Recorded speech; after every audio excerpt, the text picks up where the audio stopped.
What if the price of saving your family was your own soul, sold to women you'd never met before? And what if the first thing that soul had to do was kill a man on a medieval battlefield before breakfast? This is the story of Chu Kang, and his life was already over long before any of that happened. When he walks through his front door, his father is slumped in a corner, unemployed and unraveling. The house is silent in the worst way, the kind of silence that means there's nothing left to say. His younger sister tells him flatly there isn't even food for tonight. Their mother is in the hospital, sick, unconscious, and the bills keep climbing. A family friend, someone they trusted, stole everything they had and vanished. No savings, no plan, no safety net, just a family drowning, and a son with nothing to offer. Out of pure desperation, Kang starts searching online for any way to make fast money. And somewhere in that search, he finds something strange, an offer that sounds too specific to be a scam. When he shows up at the address, two women are waiting, and what they want from him is simple. They want his body, and they want his soul in a kind of contract he barely understands. The day before, he'd answered dozens of bizarre questions, ones that felt more like a psychological test than a job interview. He didn't think much of it at the time. Now, he's about to find out exactly what those questions were for. In an instant, he's yanked out of his own life and dropped into the middle of a medieval war. This isn't a dream, this isn't a game. The blood, the screaming, the smell of it, all of it is real. A stranger's entire memory floods into his mind at once, overwhelming and immediate. He's not himself anymore. He's a mercenary named Parsons, hired to fight for coin, not glory. And this new body has a family too, a sick mother, a broken father, a hungry sister. The mirror is almost too perfect to be an accident. There's no room to hesitate here. Kang accepts the reality in front of him and starts fighting to survive. His job is brutal and specific. Get inside the siege tower, breach the wall, don't stop for anyone. He's just one soldier among many, hired muscle with no say in the matter. So he follows orders, sword in hand, shoulder to shoulder with men who've done this 100 times. Parsons, it turns out, had 3 years of real military experience and none of it left this body. Kang doesn't freeze. He doesn't hesitate. He tears through the enemy line like something unleashed. He targets the wall commander directly, knowing the heavy armored soldiers are slow to stop him. With everything he has, he throws the commander clean off the wall. The fall alone is enough. There's no surviving that drop. And in that moment, something in Kang breaks loose. Years of frustration, humiliation, helplessness. All of it exploding at once. He screams for the others to attack, and they do, tearing through dozens of enemy soldiers. By the end, the castle falls, and the enemy king meets the same fate as every fallen ruler before him. After the battle, the mercenaries are gathered and something unexpected happens. The general notices Parsons, impressed that a first-time soldier fought with this much precision and control. He offers Parsons a real position in the army, a life of rank, of purpose, of belonging. But Kang, still wearing this borrowed body, turns it down without a second thought. He is not from here. He doesn't want a title. He just wants the cash reward and a way home. Walking away with his payout, he tries to make sense of what just happened to him. What world is this? What body is this? None of it adds up. He starts to calm down, and the moment he does, it hits him. A coward like him. Killing soldiers in open battle. Insane. Then Parsons' body collapses beneath him, and everything goes black. Kang wakes up back in his own room, his own body, like waking from the most vivid dream of his life. He almost convinces himself it wasn't real. Almost. Then a single gold coin rolls across his bedroom floor, and his stomach drops. There's no explaining that away. He really was there. It really happened. He takes the coin to a place that buys gold, and they hand him $1,000 for it. Real money. Serious money. But his hands are still shaking. He can still feel the weight of the sword, still hear the screaming from the battlefield. Then his phone rings. A woman's voice tells him to come to an address, something about yesterday. When he arrives, a young employee is already waiting, and she already knows his name.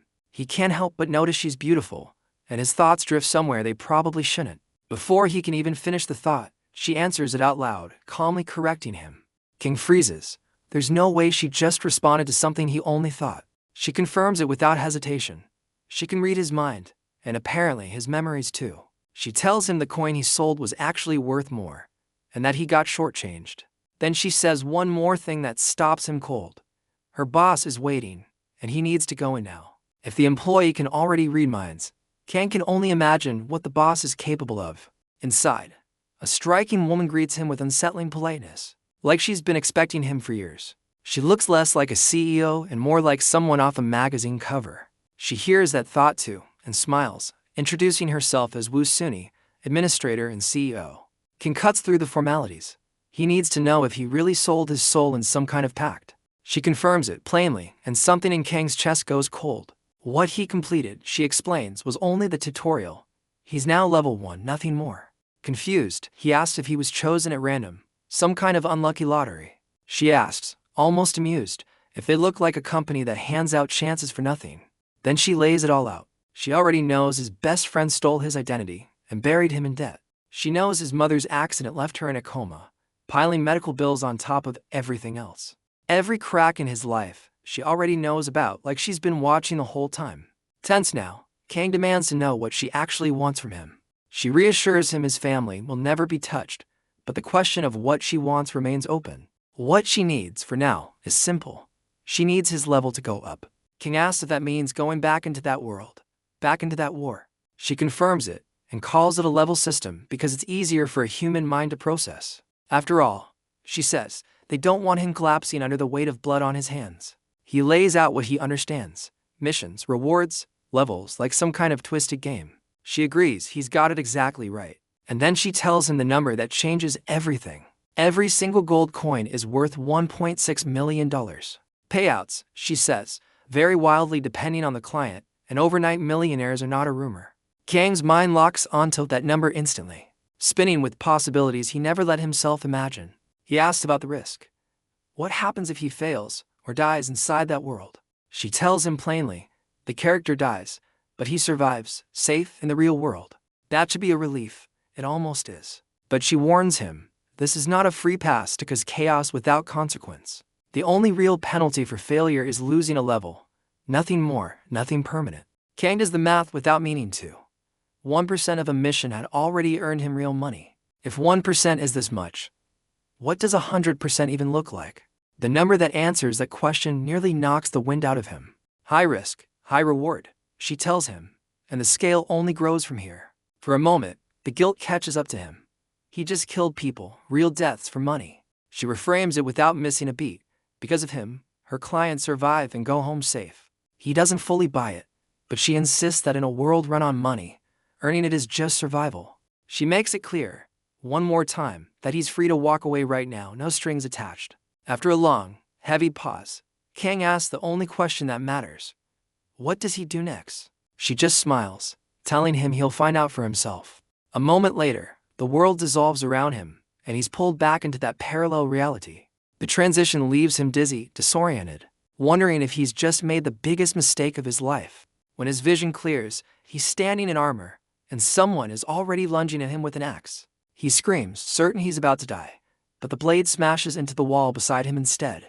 The man who swung it just smiles, and Kang realizes in horror and embarrassment, he was never the target. That axe had just knocked an arrow, a poison one, out of the air before it could hit him. This is a new mission, a new body, a new life he's about to have to survive inside of. And somewhere between the guilt, the money, and the war he can't escape, one truth becomes clear. Chu Kang didn't just sell his soul for cash. He sold it for a system that will never stop testing him. The man's name is Uravel Pilchin, 24 years old, part of a 4-man mercenary crew deep in a labyrinth.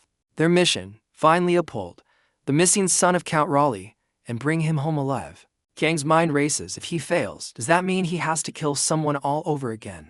But then he remembers his real family, and his resolve steadies no matter what happens. He has to finish this. Uravel's memories settle into him. The youngest son of a knightly house, raised to be like his father. Everything shattered when his mother was struck and killed by a noble's carriage. His father drowned himself in grief and alcohol. His sister was too young to help carry the weight. So Uravel enlisted for war, fighting hard, surviving through sheer luck and effort. But with no connections, others stole the credit for his victories, leaving him with nothing. Then Count Raleigh called on him personally, offering a mission that could finally change his fortune. Find the Count's son in the labyrinth and bring him back, and everything might finally turn around. But it's not Uravel living this chance anymore. It's Kang, carrying a stranger's hope on his shoulders. A noise cuts through the dark, the unmistakable clash of steel. One of their group, Pizel, is missing. He's cornered by goblins, exhausted, and a massive orc rises up behind him, ready to strike. Kang moves without thinking, sword drawn, cutting the goblin down before the boy can be crushed. The group's leader, Sampat, scolds Pazel for wandering off, furious and terrified in equal measure. More goblins surge in, an entire horde, far more than the group has ever faced together. King realizes something important. These men are trained for duels and war, not monster hunts like this. He starts giving orders instinctively, positioning the archer high, splitting the fight into manageable pieces. Piece by piece, brutal and exhausting, they cut the horde down until the ground is littered with corpses. After the fight, King notices something wrong. Sampat is pale, sweating, barely able to stand.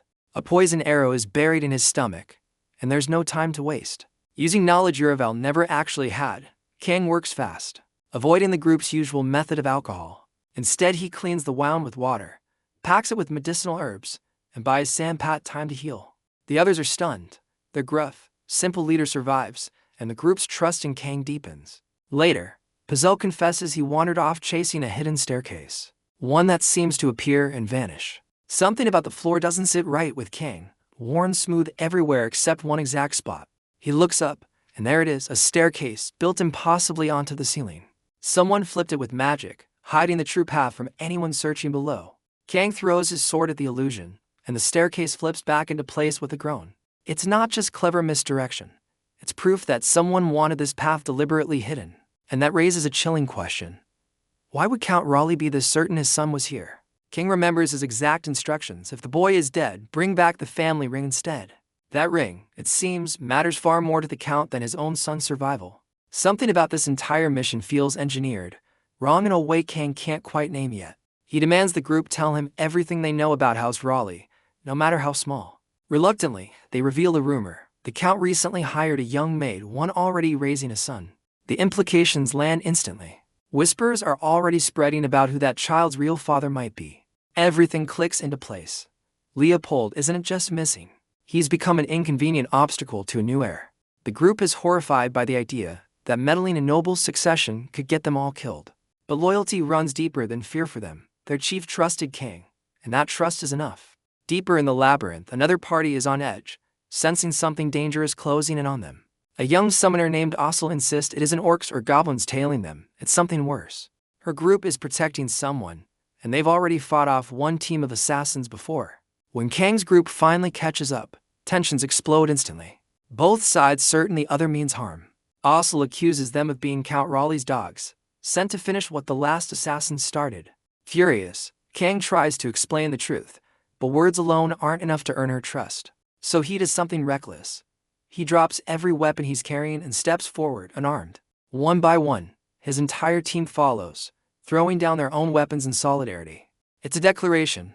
If their word means nothing, then their lives are the only proof they have left. Before Ossel can decide what to do with that, chaos erupts. An ogre bursts through the wall behind her. Without hesitation, Kang throws himself forward, landing a kick that saves her from the monster's first strike. Both groups, enemies moments ago, are suddenly forced to fight side by side just to survive. Together, they bring the ogre down, and for the first time, something like trust starts to form. But the moment the fight ends, a blade presses against Kang's throat from behind. A knight from the other group warns him not to move, unwilling to believe a shared battle means friendship. Kang argues his case anyway, calm even with steel against his skin, and asks simply to speak with Leopold. Impressed, or exhausted, the knight finally agrees and Leopold himself steps forward.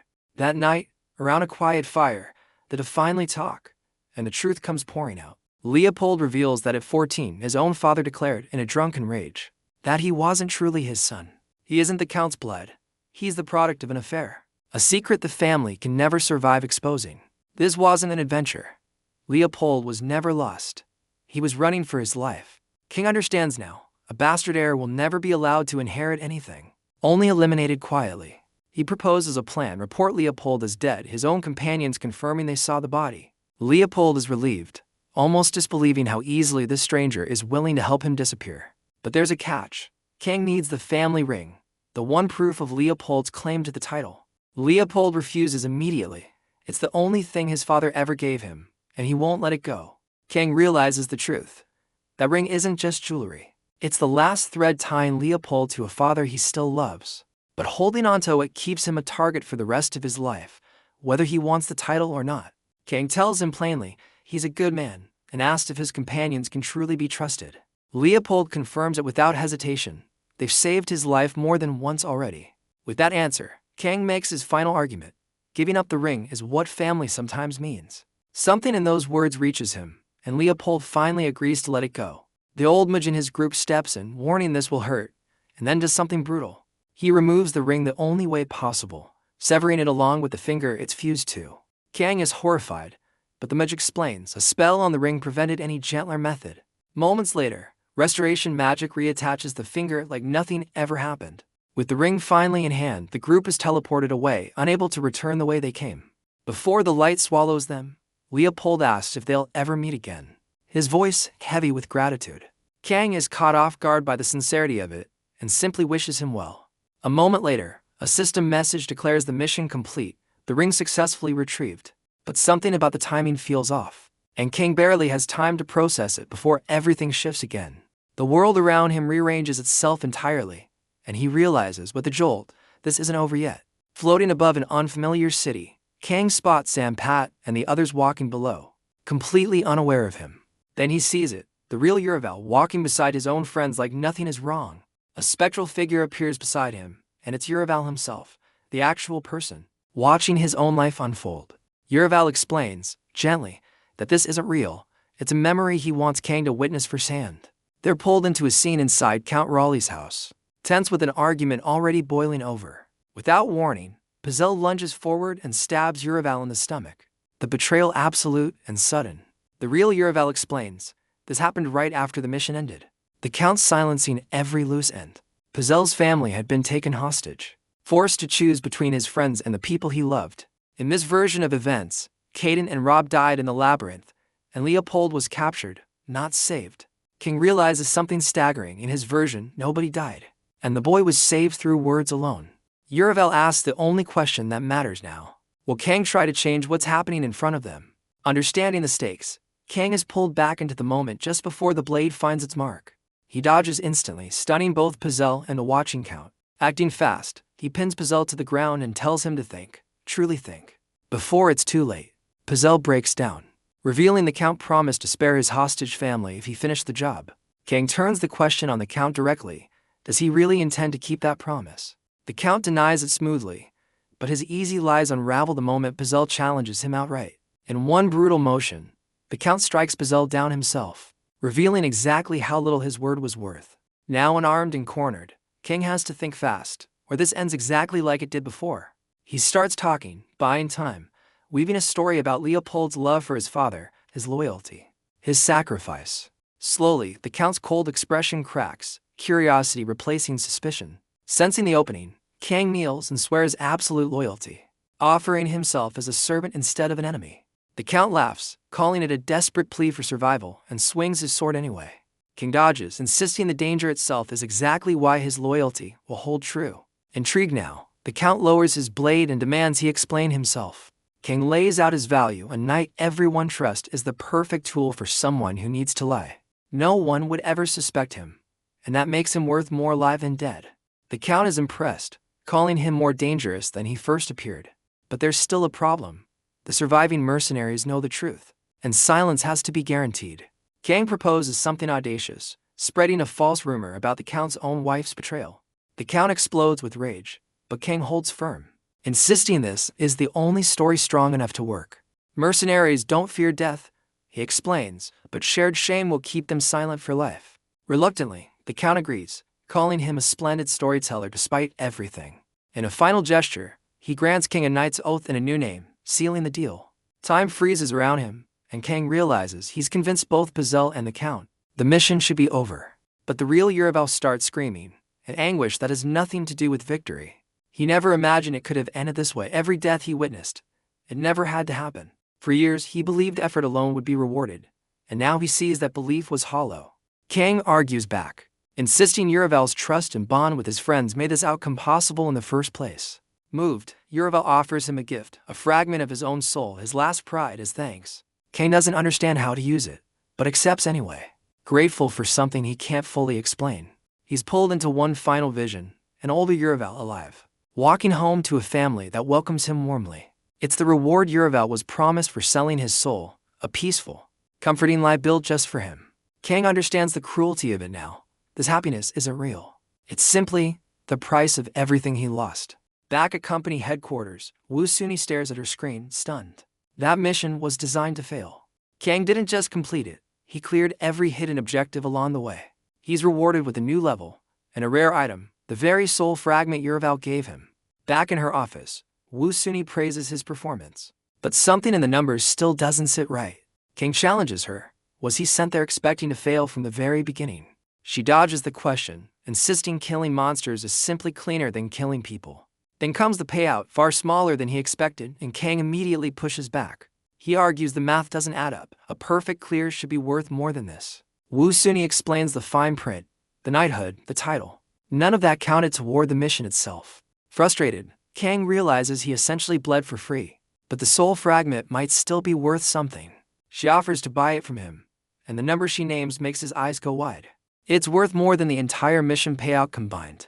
A gift more precious than Kang ever realized. He asks what it even does, and learns it can grant him a piece of Uraval's own strength. Then he asks the question that's been nagging at him. Does Uraval still exist somewhere in that world? She confirms he does, reliving that happy, false ending until the next contractor takes his place. Kang realizes, in horror, Uraval is trapped reliving his own worst failures over and over, endlessly. Then Woo Suni's tone shifts, and she tells him to listen carefully.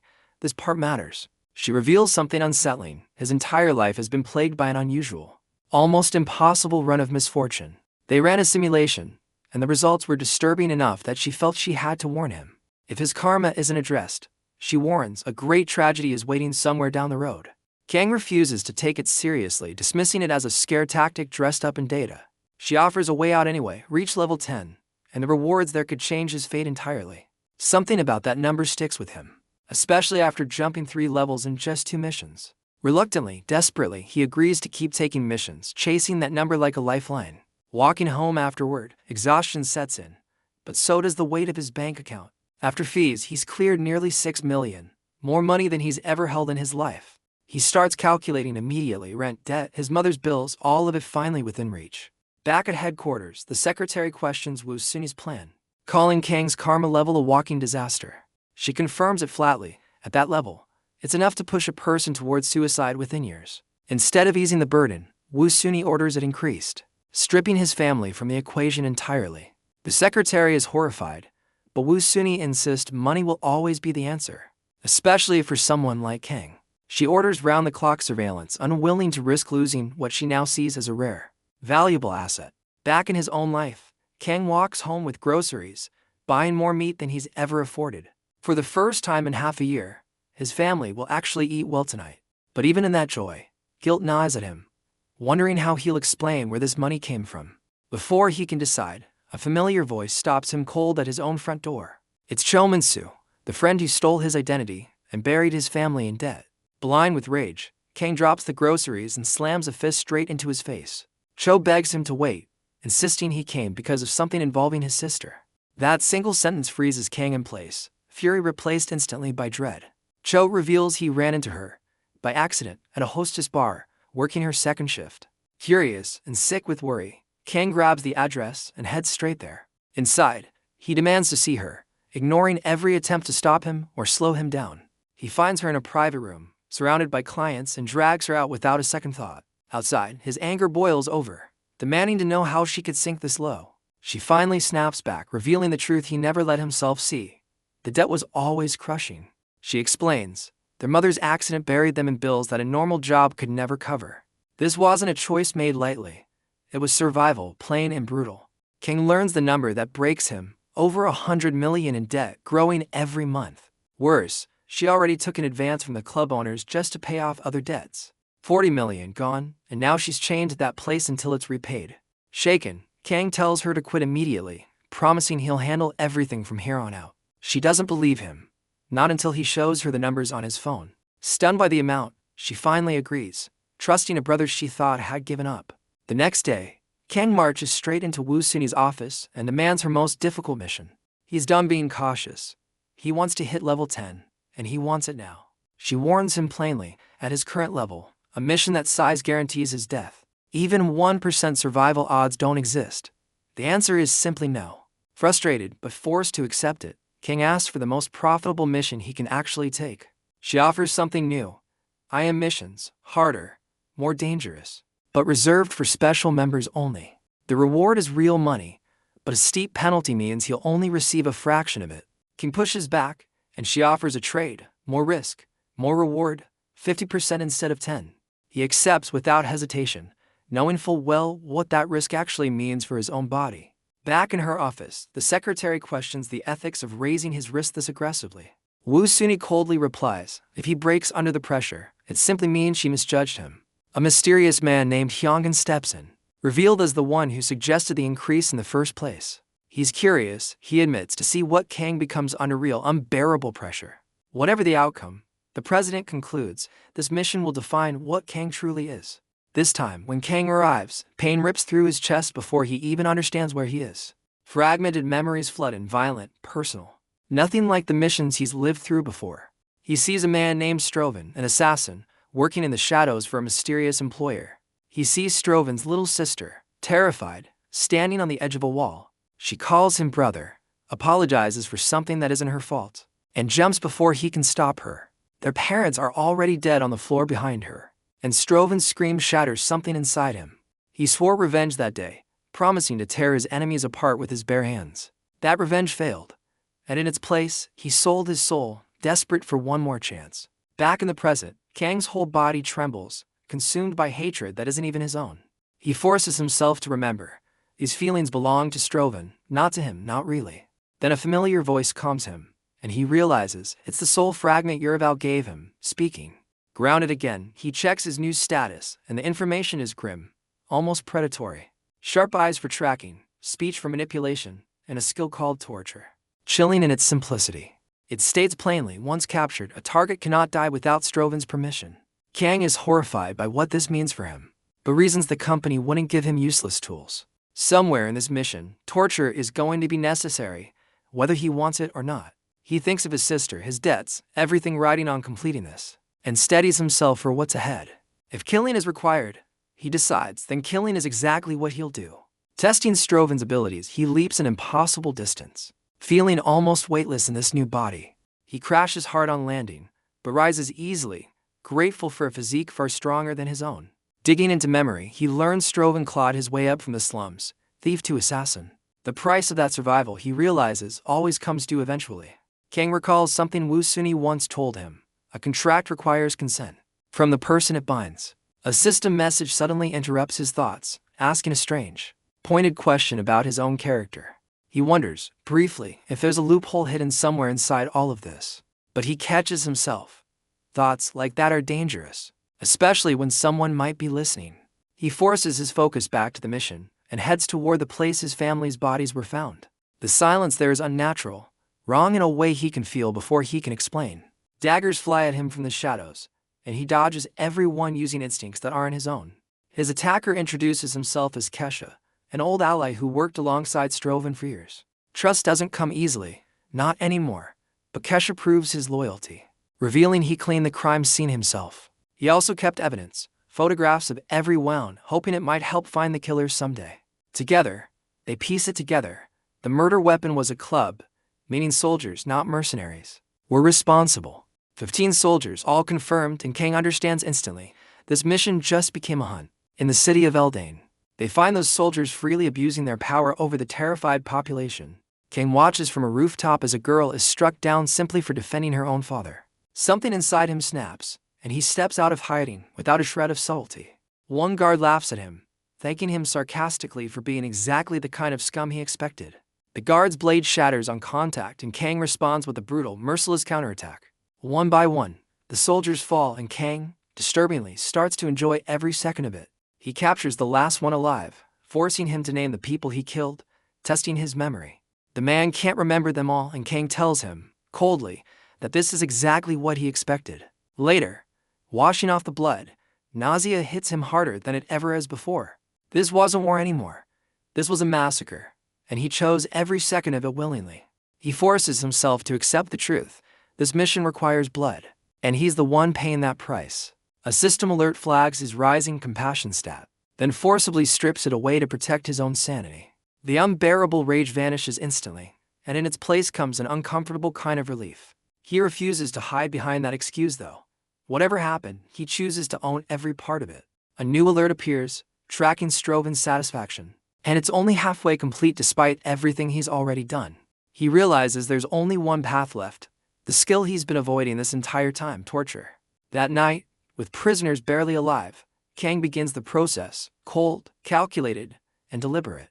He interrogates one guard, Alden, using pain and fear to strip away every defense the man has. Alden breaks completely, revealing names, locations, families, everything Kang needs to know. Then something unexpected surfaces, a note left by an unknown source, tipping the guards off in the first place. Someone inside the guild, it seems, wanted Stroven's family found and killed on purpose. When the other prisoners are freed, they turn their fury on Alden instantly, calling him a traitor. Kang watches, unmoved, as Alden dies at the hands of the very men he tried to save himself from. Kesha asks the real question, not about revenge, but about the guild itself and what comes next. Kang remembers the guild master, a father figure who taught Stroven everything, including how to kill without hesitation. That same man, it turns out, is the one who left the note that led to everything. He tells Kesha to leave the guild now, before more blood ends up on his hands. Kesha hesitates, but Kang promises if anyone comes after him, he'll destroy the entire organization himself. With that promise made, Kang heads alone into the slums to confront the guild master directly. 5 hidden figures surround him instantly, but the master's own voice cuts through the silence first. He's undetectable until he speaks, proof of true mastery, and he welcomes Stroven's challenge without fear. Kang demands one final answer: did he kill Stroven's family with his own hands? The master denies it, but admits he left the note that sealed their fate regardless. That confession is enough. Guilt gone, Kang unleashes everything, moving faster than the eye can follow. The master falls, dismembered, still smiling, insisting Stroven has finally become the assassin king he always dreamed of. He reveals the horrifying truth: he engineered the murder himself, believing family was an obstacle to greatness. Kang is disgusted, refusing to accept a crown built on a father figure's betrayal. The master warns him it's too late. Word has already spread across every guild in the territory. Every assassin will now hunt Stroven, whether he wants the crown or not. In a final act of defiance, Stroven takes control, mutilating himself piece by piece in front of the master. An arm, then legs, then his own eye, refusing to let his body become anyone's masterpiece. Finally, he slits his own throat, choosing to die human rather than live as someone's monster. The master, watching his life's work destroy itself, collapses and dies from the sheer weight of his own despair. Stroven's satisfaction finally reaches its limit, and his revenge, twisted as it was, is complete. Kang meets him one last time, an older, weathered version of the man he became for a while. Stroven leads him to 3 graves, his family finally laid to rest, and asks if this is truly his reward. Kang, furious on his behalf, demands to know why he can't have the peace Yuravel was given instead. Stroven answers with quiet honesty: he's killed too many, hurt too many families, to deserve that kind of comfort.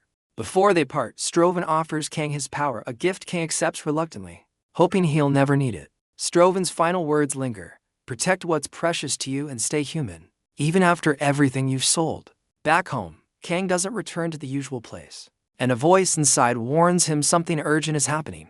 He runs into his own living room and finds men dragging his sister out the front door. The leader, Bong Chun, calmly explains she took a 30 million advance and never showed up for work. Terrified, Yen Wu admits she signed a contract she didn't fully understand at the time. Kang argues it's meaningless without proper documentation, revealing more legal knowledge than they expected. A gang member mocks him for making promises he clearly can't back up. The insult goes too far, and something in Kang finally snaps. Drawing on Stroven's instincts, he takes the man down instantly, shocking everyone in the room. The other men close in, but Bong Chun suddenly changes his tone, recognizing something dangerous in Kang's eyes. He's seen killers before, he says, and Kang doesn't look like someone who's only killed once or twice. Renegotiating on the spot, he sets the total debt at 40 million, due by the very next day. To everyone's shock, Kang pulls out his phone and calls in the payment immediately. Wu Suni answers instantly, already aware of the situation, and deposits the money without a moment's delay. The gang leaves, stunned by how fast the debt disappeared, and Kang finally collapses. Utterly exhausted, he warns his sister to stay far away from that world, installing trackers, buying safety gear, taking no chances. She's grateful but curious, demanding to know exactly where $40 million suddenly came from. Cornered and desperate, Kang silently begs for help, and Wu Suni, still listening in, sends backup. Hyungan arrives moments later, playing along as an old university friend with a convenient business story. He claims the two of them co-founded a wildly profitable company together, years ago. Yenwoo is skeptical, until the numbers get named for 100 million a year in pure profit. Cornered further, Hyungan reveals the business adult products wildly successful, but deeply embarrassing to admit. Yenwoo's confusion turns into horrified realization the moment she understands exactly what he means. She stares at her brother like he's a stranger, disgusted and disbelieving all at once. She locks herself in her room, and Kang is left swearing revenge on Hyungan for the disaster. Strangely enough, the lie works in his favor. His family no longer sees him as a failure. Now they just think he's a successful, if humiliating, entrepreneur. And that's a trade Kang can live with. At the office, Woo Suni finally addresses the elephant in the room, the Stroven mission itself. She admits it was shock treatment, a deliberate test to see how he'd handle real violence. Kang is furious, but forced to admit, she's right. His hesitation around killing limits every mission he can take. He decides then and there, he won't run from what he's done, no matter how ugly it gets. Impressed by the shift in him, she opens a portal for his next assignment, longer, harder, more dangerous. The payout is massive, 350 million, with a hefty share landing directly in his pocket. The client, a man named Kasain, specifically requested someone with Kang's exact traits and temperament. Cautious after everything he's learned, Kang keeps the risk setting low, unwilling to repeat past mistakes. He arrives on the scorching walls of a besieged castle, immediately flooded with Kasain's memories. The city's king abandoned everyone, taking the soldiers, the food, and the tax money with him. Left behind, Kasain watched civilians turn to cannibalism just to survive one more day.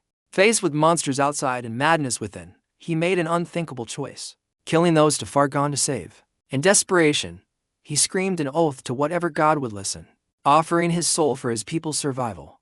Kang understands now, this isn't an attack mission. This is a defense with no supplies and no hope left. Monsters surround the walls, soldiers rob their own citizens, and there's no money left to fix any of it. A system alert confirms the scale of the problem: solve the famine, secure the city, or watch it fall. With no army, no funds, and no time, Kang forces himself to think like a strategist, not a soldier. He orders guards to stop civilians from looting each other, using coercion to enforce it instantly. A mercenary named Durable approaches, revealed as an old friend of Kasain's, now working for a rival lord. That rival, Sios, is illegally seizing food from citizens, using Kasain's own laws against him. Kang exposes the legal flaw instantly: the debts were owed to the missing lord, not to his brother. With the law firmly on his side, he confiscates the goods before Sios's men can take them first. It looks like theft to the people watching, and morale drops, but Kang sees no other way forward. He seeks out Zapiro, the former vice lord, whose administrative skill might be the key to solving everything. Zapiro is horrified by the plan, calling it madness to steal food from starving families in daylight. Kang counters, someone else is already planning to steal it, and he'd rather secure it for the whole city. Convinced by his desperation, Zapiro agrees, risking his own life to support this plan fully. A system alert confirms it. Zapiro yields to coercion and grants Kang the authority he needs to act. With a sharpened mind and years of experience, Zapiro instantly identifies where the city's real resources are hiding. He hands over the seal of the missing lord, naming Kang as acting leader until the true ruler returns. The next morning, Kang gathers barely 300 untrained soldiers, all that's left after the desertion. No one understands his authority, so he switches tactics, appealing directly to their fear of death. He paints the grim future in vivid detail: starvation, monsters, and a city with no chance left. Then he offers them the alternative, a mobilization where everyone, soldier or not, plays a part in survival. Slowly, one soldier steps forward first, and then the rest follow, swept up in his conviction. He leads them straight to Sios's estate, demanding the food hoarded there for the people who actually need it. Durable, torn between old loyalty and new hunger, ultimately switches sides, promising his men double rations instead. Sios is arrested, dragged from his own home, screaming threats no one is left to fear anymore.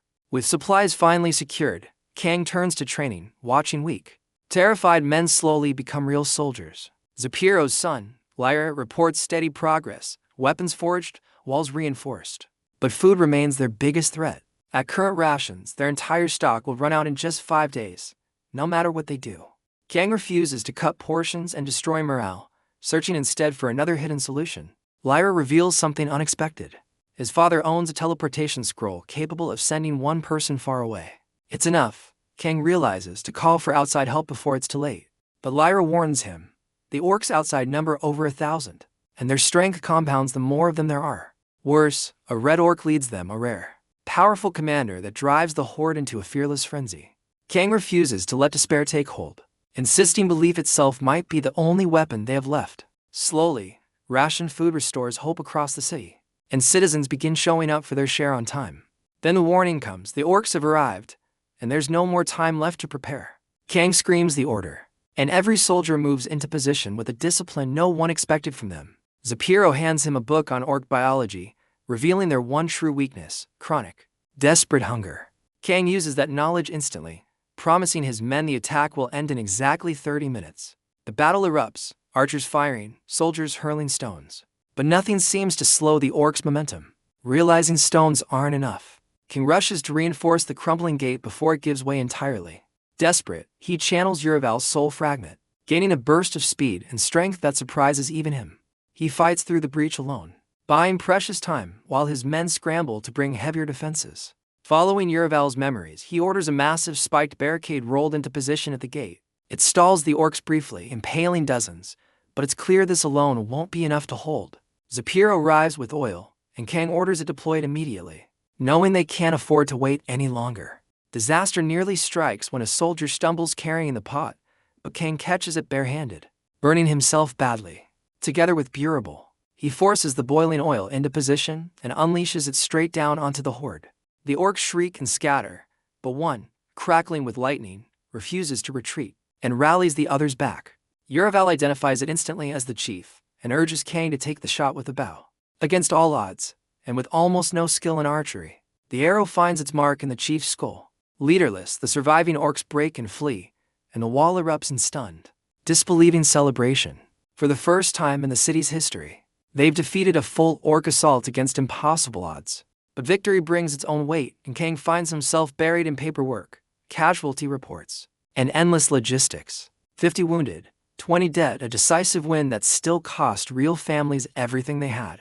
He delivers the death notices personally, believing it's his duty as the man who led them into battle. One grieving father slaps him, screaming that he never sold his son just to keep everyone else fed.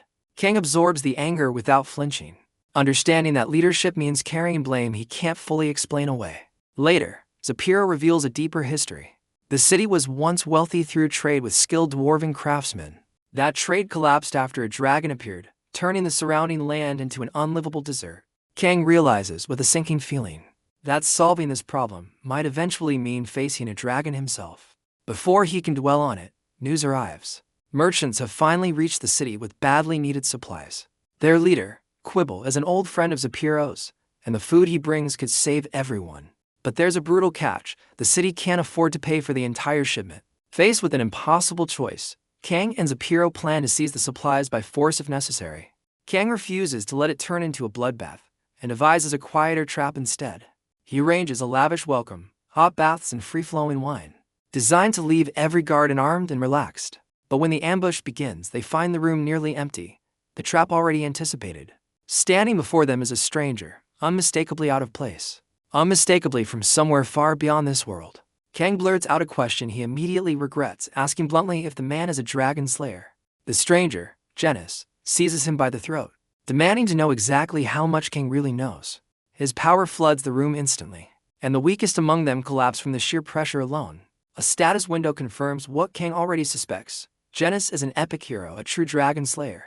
The mission updates instantly. Kang's new task is simple and terrifying: earn this man's trust, or fail completely. Struggling to think fast, Kang introduces himself carefully, avoiding anything that might expose the truth entirely. Genis presses him with questions, each one sharper than the last, testing every word for a lie. Realizing brute force won't work, Kang shifts strategy, deciding his only path forward is honesty, wherever he can offer it. He reveals his fabricated but emotionally true backstory: betrayal by someone he trusted like a father. Something about the story resonates, and Genis, for the first time, begins to lower his guard slightly. He reveals his own past, once controlled and manipulated by a dragon that used him as a weapon. Betrayed, robbed, and abandoned, Genis has hunted dragons ever since, unable to trust easily because of it. Kang realizes the true tragedy underneath the power: A man with everything except the one thing he actually wants. Suddenly, panic erupts outside. The orcs are attacking again, and the workers digging near the walls are exposed. Janice unleashes a terrifying scream that halts the chaos instantly, an overwhelming display of raw, borrowed dragon power. The refugees flooding toward the gate include familiar faces, and among them, mounted orcs unlike anything they've fought before. These are wolf knights, each one worth 5 ordinary orcs, turning the horde into an army thousands strong. Leading them is an orc lord, a being powerful enough to make even Janice pause before engaging. The two face off, old rivals it seems, exchanging insults dripping with history neither will fully explain. At the gate, a desperate crowd begs to be let inside, women, children, the wounded, all pleading for mercy. Some soldiers suspect a trap, orcs herding refugees toward the walls to force an impossible decision. One soldier nearly opens the gate out of pity, only to be stopped, hard, by his own comrade. He warns them all. Giving in to grief now could mean losing every single person already inside these walls. The choice in front of them is brutal: mercy for strangers, or safety for everyone they've sworn to protect. Kang stands at the center of it, torn between the compassion that got him here and the leader he's had to become. He thinks of his own family, waiting back home, and understands exactly why this choice feels impossible. Every mission has cost him something: blood, guilt, sleep, pieces of himself he's not sure he'll ever get back. But every single time, the reason has stayed the same: people he loves waiting on the other side. Parsons taught him what it means to fight without choice, and to walk away with nothing but cash in hand. Uravel taught him that trust, even fragile, imperfect trust, can save more lives than raw strength ever could. Stroven taught him the cost of vengeance, and the terrifying ease of losing yourself completely inside someone else's rage. And Kasain, standing here now, is teaching him the hardest lesson of all: that leadership means carrying pain you can't share.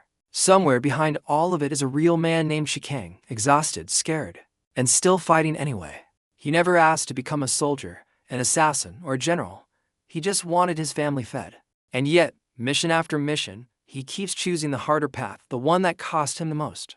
Not because the system demands it, but because somewhere along the way, these strangers became real to him too.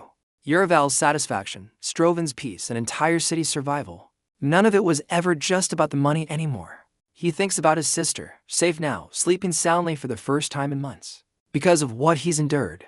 He thinks about his mother, still in that hospital bed, waiting for a cure he refuses to give up on. Every scream, every wound, every soul fragment carried in his memory, all of it points back to them. Standing on that wall, facing down an army that outnumbers his defenders 9-1. Kang doesn't run. He grips his sword, feels the weight of every mission that brought him here, and stands his ground anyway. Because that's what he learned, mission after mission, world after world. The hardest kind of strength isn't power. It's choosing to stay, even when leaving would be so much easier, for the people who need you. Wu Suni watches from her office, tracking his vitals, his levels, the storm building on the horizon of that world. She knows the numbers better than anyone, the odds stacked against him, the risk she herself allowed to climb. But she also sees something the numbers never predicted: a man who keeps choosing to fight for strangers. Whatever her own reasons, profit, curiosity, something colder still hidden beneath the surface. Even she can't look away. Because Chu Kang was never supposed to matter this much, not to a company built on selling souls.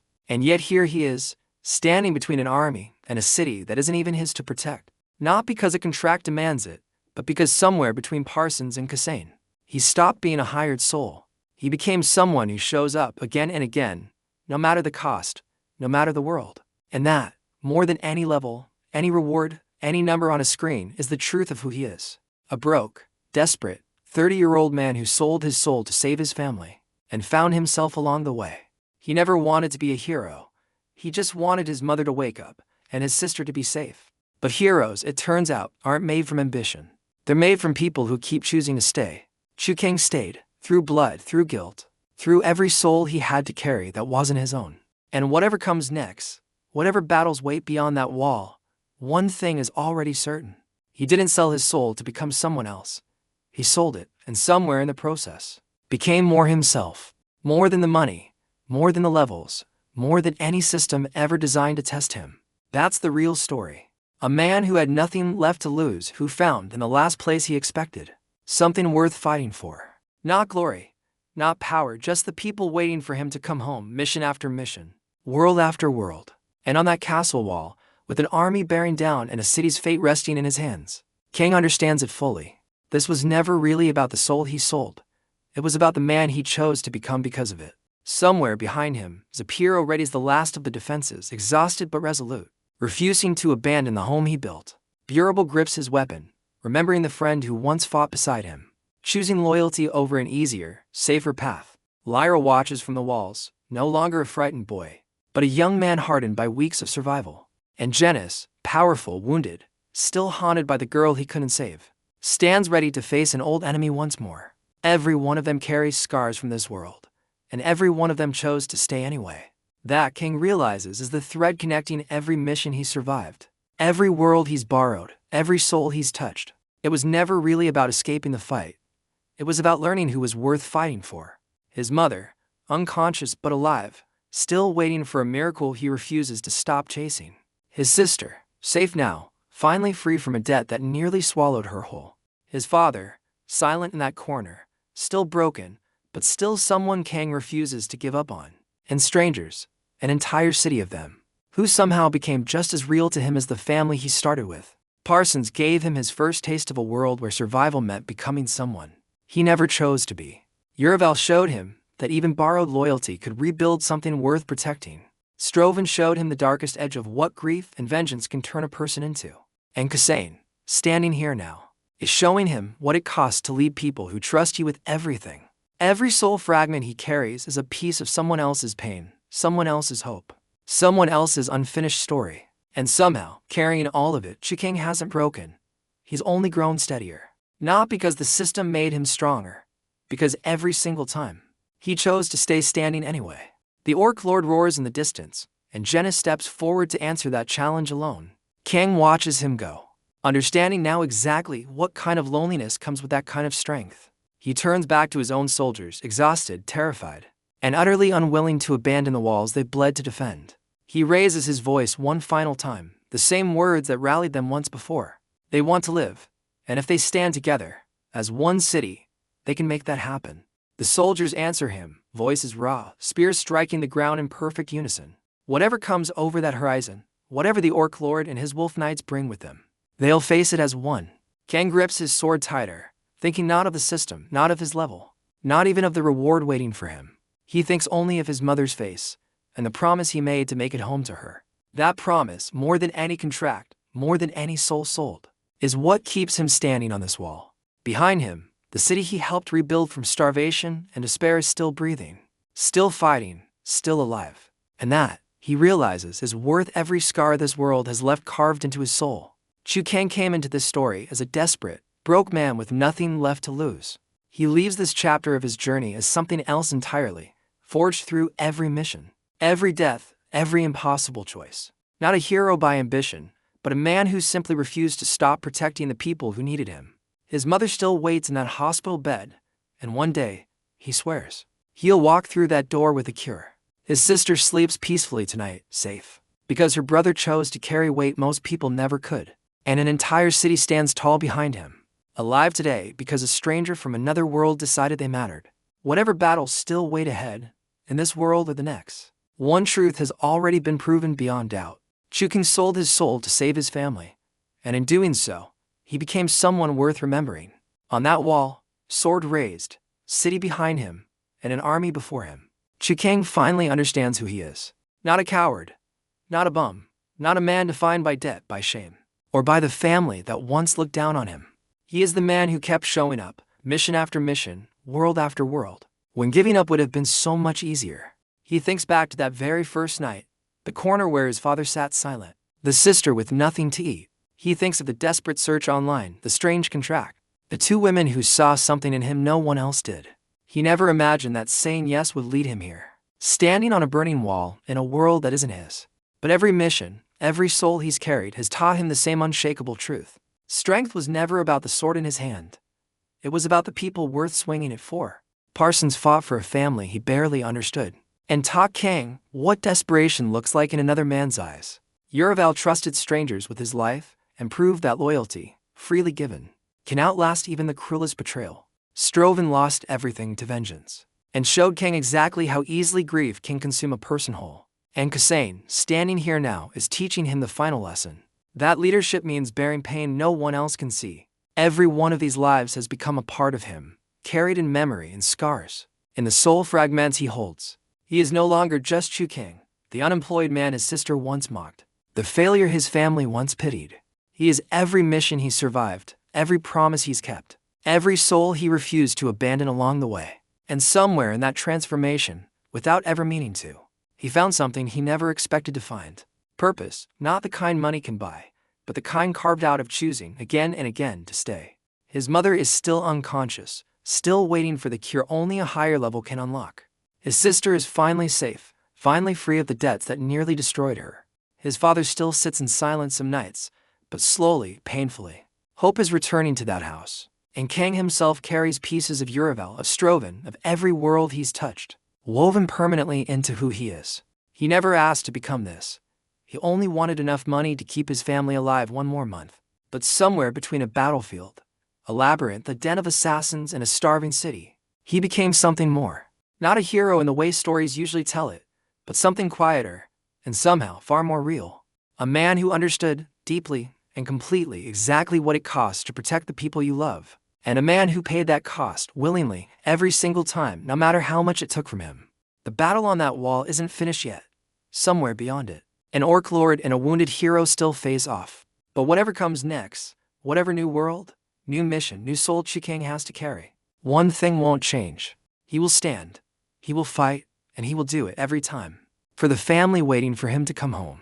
That is the promise carved into every level he's earned, every scar he survived, every soul fragment he now carries. Not a promise made to a company that sells souls for profit, but a promise made to himself, long before any of this began, to never again be the man sitting silent in a corner, unable to protect the people who needed him most. Chu Kang sold his soul that first desperate night, believing it was the only choice left to him. But in every mission since, he's proven something that contract never accounted for. A soul once sold can still choose exactly what kind of person it becomes. And Chu Kang shows again and again to become someone worth every sacrifice he's made. Somewhere in a hospital room, his mother breathes quietly, unaware of the wars her son has fought for her. Somewhere in their small apartment, his sister sleeps safely, unaware of the blood spilled to keep her that way. And somewhere in another world entirely, a city stands because a broken man refused to let it fall. That is the story of Chu Kang. Not a chosen one, not a born hero. Just a man who kept choosing to stay. Through poverty, through betrayal, through blood he never wanted on his hands. He kept choosing his family, every single time. And through that choice, made over and over across worlds that were never truly his, he found who he really was. Not a victim of circumstance. Not a pawn in someone else's system. A man who turned desperation into purpose. The soul he sold was never really the price of his survival. It became the proof of exactly who he chose to be. And that, more than any level, any reward, any mission completed, is the truest measure of Chu Kang's story. A man who had nothing, who gave everything, and who, against every impossible odd, refused to lose himself in the process. His journey is far from over. New missions wait, new worlds, new souls that need saving, and new dangers that could end him. But whatever comes, Chu Kang will meet it the same way he's met everything since that first desperate night. Not with certainty, not without fear, but with the unshakable resolve of a man fighting for the people he loves. Because in the end, that was never the price of the contract. That was always simply who he was. A son, a brother, a man who sold his soul to save his family, and somehow saved himself along the way. This is Chu Kang, this is his story. And no matter what world he wakes up in next, it isn't finished yet. But this much is already true, carved into every mission, every scar, every soul fragment he now carries forever. He is not the man his family once pitied. He is not the coward who once hid in his room. He is the man who stood on a burning wall, sword raised, and chose, without hesitation, to keep fighting. For his mother, for his sister, for a father slowly finding his way back from grief, and for every stranger, in every world who reminded him exactly what it means to be human, even with a souled soul. That is the legacy Chu Kang is building, mission by mission, sacrifice by sacrifice, soul fragment by soul fragment. Not one handed to him by a system, or bought with a contract, but one he earned. Choice by impossible choice. And as the battle rages beyond that wall, as an army closes in and a hero faces his oldest enemy, one truth remains. Chu Kang will not run. He never has, not since the night he first said yes to a desperate, impossible offer. He is still that same broke, exhausted man underneath everything.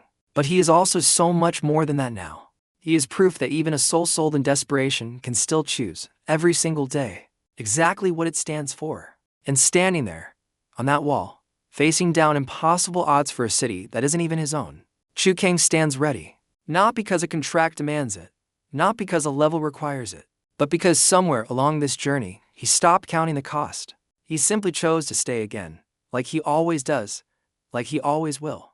And in that choice, made over and over, world after world, soul after soul, Chu Kang found the one thing money never could give him: himself, fully, completely, forged through fire, through blood, through every soul he refused to abandon. That is his story. Not finished, not perfect, but entirely, unmistakably his own. A man who sold his soul, and in the process discovered exactly what it meant to be worth saving. Somewhere far from that battlefield, in a quiet hospital room, his mother's heartbeat continues, steady and unaware. Somewhere in a small apartment, his sister sleeps peacefully, safe because her brother refused to give up on her. And somewhere between every world he's touched, Chu Kang carries them all forward, one impossible mission at a time. This is not the end of his story. It's simply the moment where everyone finally sees exactly who he's become. A man forged in desperation, tested in blood, and defined in the end not by the soul he sold, but by every single choice he made after selling it. Chu Kang stands on that wall today because of every mission before it, every soul, every scar, every impossible choice.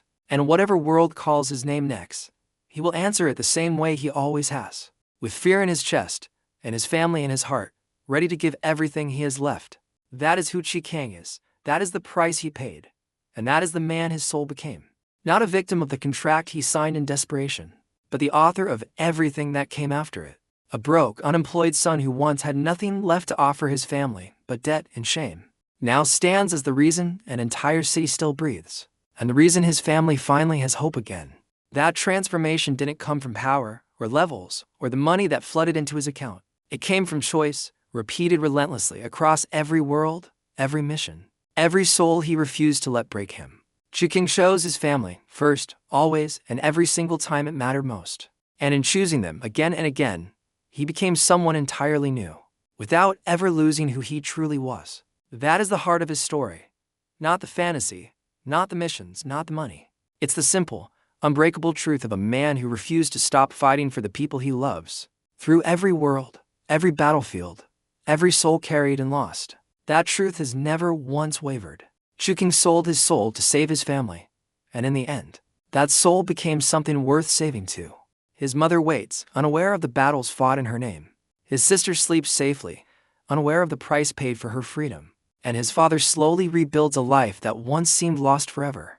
All of it, every piece, traces back to one desperate decision made on the worst night of his life. A decision that could have destroyed him, but instead, revealed exactly who he was capable of becoming. Chu Kang is not finished. His story continues, mission after mission, world after world. But this much is already certain, carved permanently into everything he survived so far. He will never again be the man who sat helpless while his family suffered. He will always be the man who stood, sword raised, ready to give everything for the people he loves. That is his legacy. That is his promise.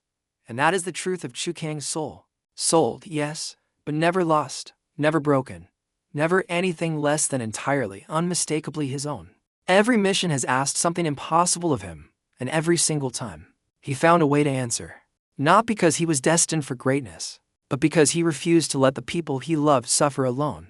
That refusal, quiet and stubborn, is the real power behind everything he's accomplished since that first desperate night. No system, no level, no contract could have manufactured that. It was always simply who he was. And now, standing on a wall in a world that isn't his, fighting for a city that isn't his, he proves it again. Chu Kang doesn't fight because he was chosen. He fights because he chooses to, every single time. That choice, made over and over, is the truest measure of the man he's become. Not a hero born from destiny, but one built, brick by brick, sacrifice by sacrifice, soul by soul. His mother's illness, his sister's debt, his father's grief. None of it disappeared because of a contract. It disappeared because Chu Kang refused to stop fighting for them, no matter what world demanded it of him. That is the real ending to every mission he's completed. Not the reward. Not the level. The people waiting for him. And they are still waiting, every single day, for the son, the brother, the man who refuses to give up on them. Whatever comes next in his story, whatever new soul, whatever new world, that truth will never change. Chu Kang will keep choosing his family, every time, in every world, for as long as he has breath to fight with. That is not a system rule. That is not a mission requirement. That is simply who Chu Kang has always been. A man who, given nothing, chose to become everything his family needed him to be, even at the cost of his own soul. Especially at the cost of his own soul.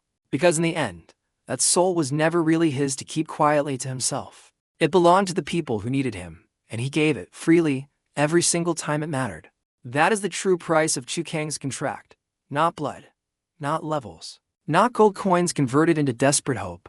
It was always simply this: a man choosing, again and again, to be worth coming home to. And through every battlefield, every labyrinth, every den of assassins, and every starving city, he proved it. Chu Kang is worth coming home to. His family knows it now, and so does every soul he's touched along the way.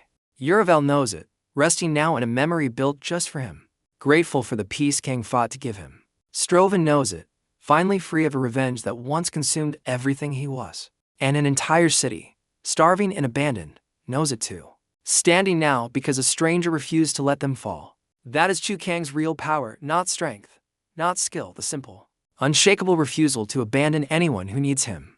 It cost him everything again and again, and every single time he paid that price without regret, because the alternative, watching his family suffer, watching strangers die, was never a price he could live with. So he kept paying, kept fighting, kept choosing the harder path, no matter how much it took from him. And in doing so, he built something no contract could ever manufacture. A life worth every soul he sacrificed to protect it.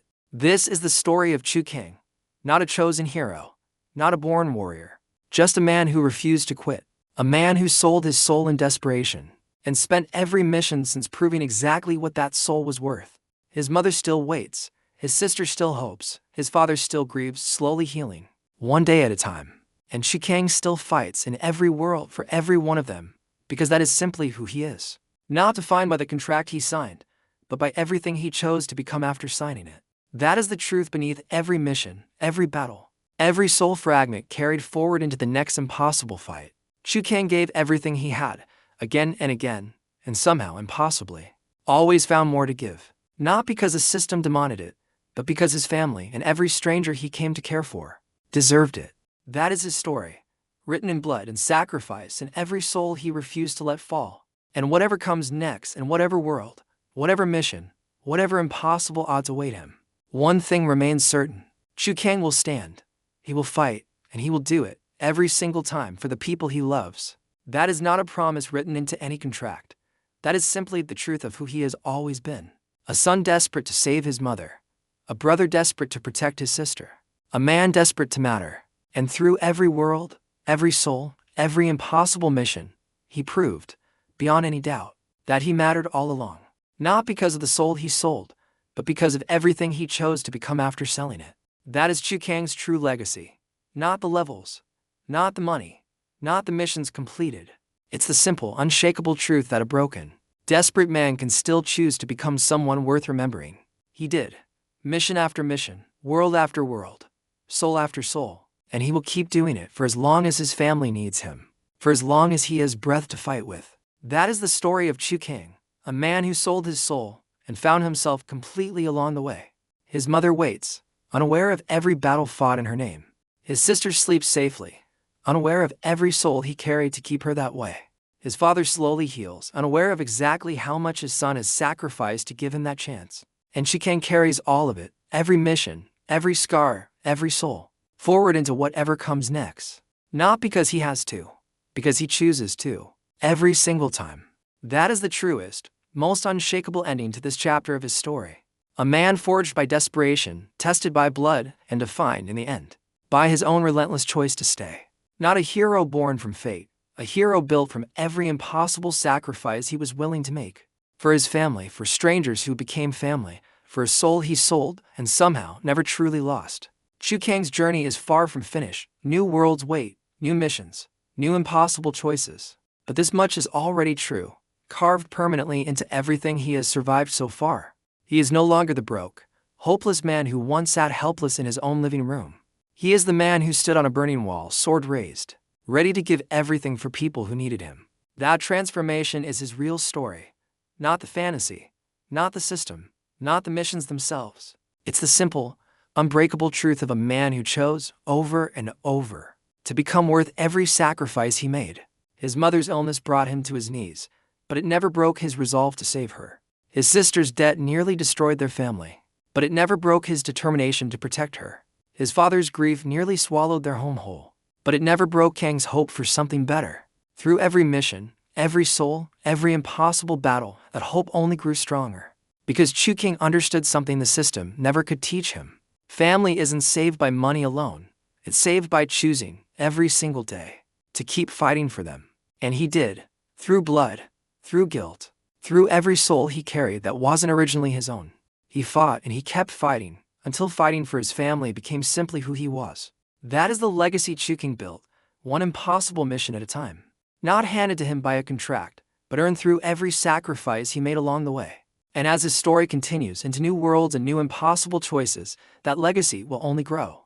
Because Chu Kang learned the one lesson no system, no contract, no level could ever fully teach. Strength isn't about power.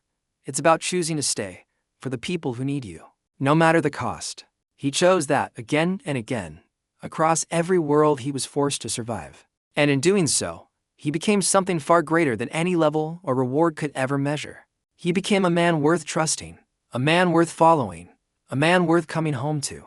His family sees it now, even if they don't fully understand how he earned it. And every soul he's touched along the way sees it too, carried forward in memory and gratitude. In peace, that is Chu Kang's true reward. Not the money, not the levels, not even the cure he still fights for. It's the simple, unshakable knowledge that he became exactly the man his family needed him to be. A son who never gave up, a brother who never looked away, a man who never stopped fighting. That is who Chu Kang is. That is who he chose to become. And that choice will never be taken from him.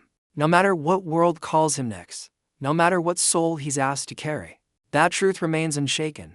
Chu Kang sold his soul in the depths of desperation, believing it was the only choice left to him. But across every mission, every world, every impossible sacrifice, he proved that a sold soul can still choose its own worth. He chose courage over fear. He chose family over comfort. He chose sacrifice over safety. Every single time. And in making those choices, again and again, he became something that contract never could have promised him. Himself, fully realized, forged through fire, tested through loss, and defined, finally, by his own unbreakable will. This is the story of Chu Kang, a broke, desperate man who sold his soul to save the people he loved, and who, in every battle since, proved that his soul was never really for sale at all. It was simply waiting, all along, for a reason worth fighting for. He found that reason in his mother's hospital bed, in his sister's tearful gratitude, in his father's slow return to hope. He found it in strangers who became family, in worlds that were never his, and in missions that cost him everything. And through all of it, Chu Kang never once stopped choosing to stay, to fight, to protect what mattered most. That is his story, written in sacrifice, sealed in loyalty, and carried forward into whatever comes next. Chu Kang sold his soul to save his family, and in the end, he became the very thing he was fighting for.